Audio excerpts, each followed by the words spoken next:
Weight loss জার্নিতে এই মজার সালাদটা বানিয়ে খেতে পারো। তো চলো আজকে তোমাদের সাথে এই মজার সালাদের রেসিপিটা শেয়ার করি। তো চিকেন নিয়ে নিলাম, তার মধ্যে দিয়ে দিলাম সামান্য পরিমাণে লবণ, দিয়ে দিলাম মরিচের গুঁড়া, ভাজা জিরা গুঁড়া আর ধনিয়া গুঁড়া, আর দিয়ে দিলাম সামান্য পরিমাণে ভিনেগার। এবার দিয়ে দিলাম টক দই আর সামান্য পরিমাণে রসুন বাটা। সবকিছু দেওয়া হয়ে গেলে সুন্দর করে মেখে আমি একটা প্যানে অয়েল ব্রাশ করে মাংসগুলোকে ফ্রাই করতে দিয়ে দিলাম। আমি এখানে ঘি ব্রাশ করে নিয়েছিলাম। আর আমি এখানে পেঁয়াজ আর শসা কেটে নিয়েছি, একদম পেঁয়াজটাকেও গোল গোল করে কেটে নিয়েছি আর শসাটাকে এমন পাতলা করে কেটে নিয়েছি। তারপর একটা বাটিতে আমি কেটে রাখা শসা আর পেঁয়াজগুলো দিয়ে দিলাম। নিয়ে নিলাম টক দই।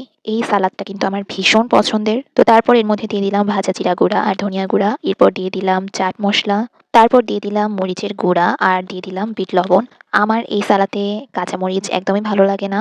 তবে তোমাদের কাছে যদি মরিচের গুঁড়াটা আনহেলদি লাগে সেক্ষেত্রে তোমরা চাইলে কাঁচামরিচটা এখানে ইউজ করতে পারো। সালাদ মজা করে বানালে না ডায়েট করতে খুবই ইজি হয় আর ওয়েট লস করতেও অনেক ইজি হয়। তো চিকেনটা আমার ভাজা হয়ে গিয়েছে, আমি একটু পোড়া পোড়া করে চিকেনটা ভেজে নিয়েছি। তারপর চিকেনটা ওর মধ্যে দিয়ে ভালো মতো করে আমি মেখে নিলাম। এই যে রেডি হয়ে গেল ঝটপট একটা মজাদার ডায়েট ফ্রেন্ডলি সালাদ। এটা কিন্তু আমাদের ওয়েট লস করতে অনেক হেল্প করবে। তো কেমন লাগলো আজকের রেসিপিটা সবাই জানিও। এটা কিন্তু আমার খুবই পছন্দের একটা খাবার, কিন্তু তোমরা চাইলে লাঞ্চ, ডিনার অথবা স্ন্যাক্স হিসেবেও খেতে পারো। তো কেমন লাগলো সবাই জানিও। ওকে, টাটা।